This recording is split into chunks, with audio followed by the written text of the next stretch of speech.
Today we're back with my Viper ACR. I'm going to give you guys some more details on the car, the 9-liter Prefix build, why I bought this one specifically, plans for the car in the future, and more. So first off, with why I bought a Viper ACR, I actually grew up in a Mopar household. My father loved and still loves Mopar muscle above everything else car-wise. That was basically my introduction to cars since I've been born. I still love cars from the 60s and early 70s to this day. A car that I personally will have in my garage still is a 70 Roadrunner. So when it came to Vipers, I've always loved them since the first gen, but especially the 5th gen that came out when I was in high school. The Viper ACR, obviously being the king of the 5th gen, I immediately loved. And shortly after that, it became that and the Lamborghini Aventador were my two dream cars that I had till this day.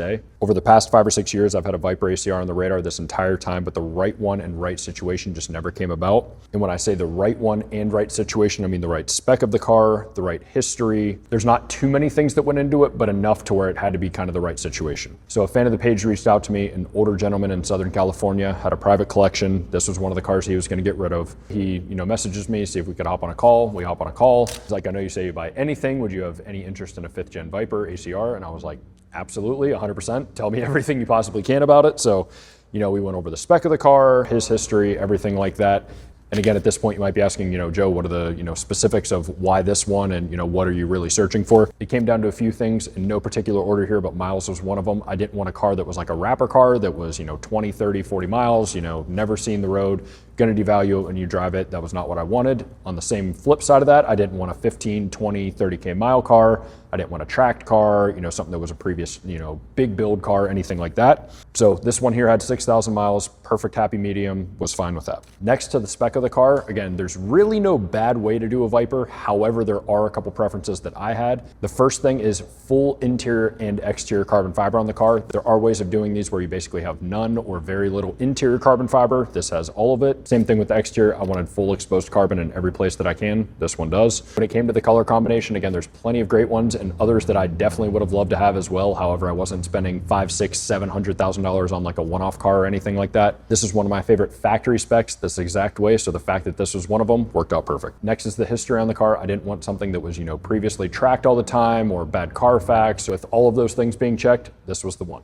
Now with the massive carbon fiber hood open, we'll talk about the 9-liter Prefix build. Before we get to that, we'll actually talk more about the hood. Now, even though this is a modern car, it does still have an external hood release. There's no electronic popper on the inside like just about every other car. Now, onto the Prefix build for this one. There's multiple different ways you could do a Prefix build. There's not just one set way. Now for mine, again, there was a lot of things that did get done. It's a 9-liter V10, naturally aspirated, about 850 or so horsepower. A list of things that got touched: the crank, rods, pistons, heads, cam, a tune. This one has a triple carbon clutch, headers, exhaust, and some more things. Now for the tune on this one, thankfully the owner didn't do anything too aggressive. I have a friend of mine who has a Prefix Viper as well. His is much more aggressively tuned than this one. For me personally, I'm very happy with a balance between not stock and something that isn't too crazy. I have no desire for a 1,000 to 2,000 plus horsepower Viper build. Nothing wrong with those cars. They're actually insane, amazing. I love them. Just for me personally and what I want to use the car for, not me.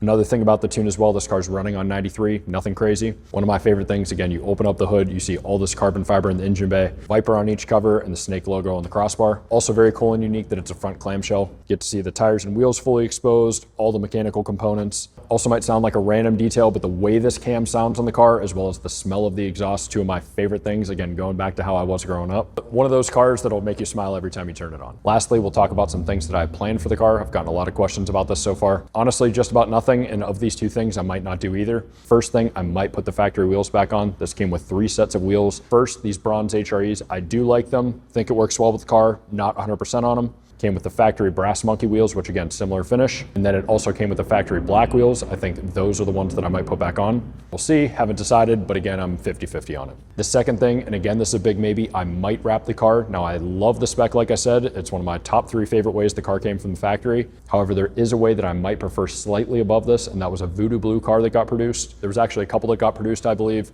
Black stripes on the car. That might be something that I do, not 100% yet. And again, if I do, I don't know if it'd be a long-term thing, but more so just to switch it up a little bit. So yeah, we'll see on that. Other than that, those are the only 2 things that I might ever do to the car. Gonna keep it either completely how it is or very close to how it is, and then just enjoy it from here on out. That's it for this YouTube video. Hope you guys enjoyed this one. Like I said, weekly uploads. I am gonna start doing this, and I do enjoy it because I can talk to you guys more freely. I'm gonna do my traditional startup and pull away on this video, so headphone user warning if you have them. Hope you guys have a great one. I'll see you on the next video.